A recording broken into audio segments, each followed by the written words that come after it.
લોકસભા 7 મે 2024ના રોજ થતી ત્રીજા તબક્કાની ગુજરાતમાં લોકસભાની ચૂંટણીને લઈને અમદાવાદ કમિશનર ઓફિસે ડીસીપી કોમલ વ્યાસ દ્વારા પત્રકાર પરિષદ યોજવામાં આવી હતી. પરિષદમાં 4132 પોલિંગ બૂથ સિટીમાં આવેલ છે અને 1168 બિલ્ડિંગમાં આનો સમાવેશ થયેલ છે. આ કુલ બૂથમાંથી 931 બૂથ સંવેદનશીલ છે જ્યારે 3201 નોર્મલ પોલિંગ બૂથમાં આવે છે. ગાંધીનગર, અમદાવાદ પૂર્વ, અમદાવાદ પશ્ચિમ તથા ખેડાને અમદાવાદથી કાયદા વ્યવસ્થા સંભાળે છે. ડીસીપીએ 7 બૂથની વિઝિટ પોતે કરી છે અને તમામ બંદોબસ્તની સમીક્ષા પોતે જાતે કરી છે. ચૂંટણી દરમિયાન અમદાવાદમાં એક સ્ટ્રોંગ રૂમ તથા 3 ડેટા સેન્ટર ગોઠવવામાં આવ્યા છે. હાલમાં અમદાવાદમાં 68 નાકા પોઈન્ટ પર પોલીસની કામગીરી ચાલુ છે. 68 નાકા પોઈન્ટ આંસર જિલ્લા અને મહત્વના સ્થળ પર ગોઠવેલ છે. સાથે 3 પેરોલ જંકશન પણ પકડવામાં આવ્યા છે. પોલીસ સાથે અહીં બીએસએફ, સીઆઈએસએફ, આઈટીબીપી, અન્ય રાજ્યોની હથિયારી પોલીસ, મહિલા બટાલિયન અને પુરુષ બટાલિયન આ ચૂંટણી દરમિયાન બંદોબસ્ત માંગ રહેશે. એક રિપોર્ટ, ગુજરાત ગીતા ન્યૂઝ, અમદાવાદ શહેર. અમદાવાદ શહેરમાં આગામી 7મી મે 2024ના રોજ લોકસભા સામાન્ય ચૂંટણી 2024 અનુસંધાને જે મતદાન યોજાવાનું છે તેની પૂર્વ તૈયારીના ભાગરૂપે અમદાવાદ શહેર પોલીસ દ્વારા તમામ પ્રકારની તૈયારીઓ કરી લેવામાં આવેલી છે. અમદાવાદ શહેરની અંદર અમદાવાદ પૂર્વ, અમદાવાદ પશ્ચિમ, ગાંધીનગર અને ખેડા આ 4 લોકસભા સીટના અલગ અલગ બૂથ બિલ્ડિંગ પર કાયદો અને વ્યવસ્થાની પરિસ્થિતિ અનુસંધાને નિયત સ્કેલ મુજબ બંદોબસ્ત જાળવવામાં આવનાર છે. અમદાવાદ શહેરની અંદર કુલ 4132 જેટલા બૂથ જે 1168 જેટલા લોકેશન્સ પર આવેલા છે. તો આ તમામ સ્થળો પર નિયત ઇલેક્શન કમિશન ઓફ ઇન્ડિયા તથા ચૂંટણી પંચ ગુજરાત રાજ્ય અને મુખ્ય ચૂંટણી અધિકારી શ્રી અમદાવાદ શહેર, કલેક્ટર શ્રી અને સીપી સાહેબના માર્ગદર્શન મુજબ પૂરતો બંદોબસ્ત ગોઠવી દેવામાં આવેલ છે. અમદાવાદ શહેર પોલીસ દ્વારા મતદાનના દિવસે રાખવામાં આવનાર બંદોબસ્ત ઉપરાંત અગાઉથી જે ચૂંટણી સંબંધી કાયદો અને વ્યવસ્થાની પરિસ્થિતિ જળવાઈ રહે તે માટે પૂર્વ તૈયારીના ભાગરૂપે અલગ અલગ કામગીરી કરવામાં આવી રહેલ છે.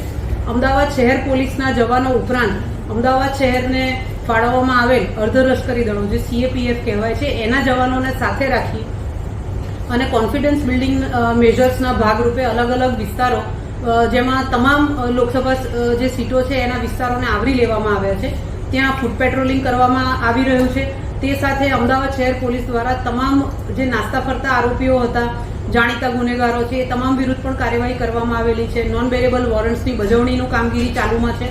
તે ઉપરાંત શહેરની અંદર લાયસન્સવાળા તમામ હથિયારો જમા લેવામાં આવેલા છે. તમામ બૂથ અને બિલ્ડિંગની સંબંધિત ઝોન ડીસીપી શ્રી દ્વારા વિઝિટ કરવામાં આવેલી છે અને આ વિઝિટ દરમિયાન તમામ બૂથ બિલ્ડિંગ પર સાથે ડેટા સેન્ટર અને સ્ટ્રોંગ રૂમ ત્યાં તમામ જગ્યાએ સુરક્ષા વ્યવસ્થાના પૂરતા પ્રબંધ કરવામાં આવેલા છે તેની ખાતરી કરવામાં આવેલી છે.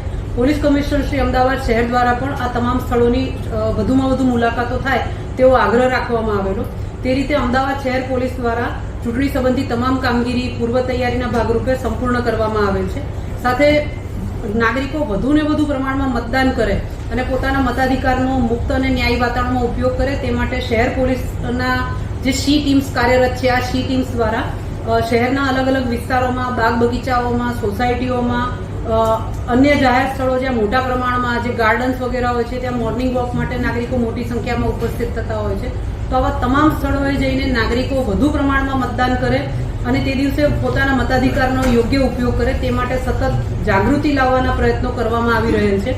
પોતે તમામ મત આપશે એ પ્રકારની શપથ પણ લેવડાવવામાં આવી રહેલ છે અને આ રીતે શહેર પોલીસ દ્વારા તમામ કામગીરી ચૂંટણી સંબંધી પૂર્ણ કરવામાં આવે છે. મેડમ, વીવીઆઈપી પણ મતદાન કરવા માટે આવશે, એમના માટે કઈ રીતનું બંદોબસ્ત રહેશે, શું રહેશે?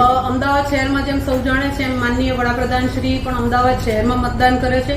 તે જ રીતે અન્ય રાજ્યોના ગવર્નર પણ અહીંયા મતદાન માટે આવે છે. દિલ્હીના લેફ્ટનન્ટ ગવર્નર પણ સામાન્ય રીતે અહીં અમદાવાદ શહેરના જ મતદાતા છે એટલે એમનો પણ બંદોબસ્ત હોય છે.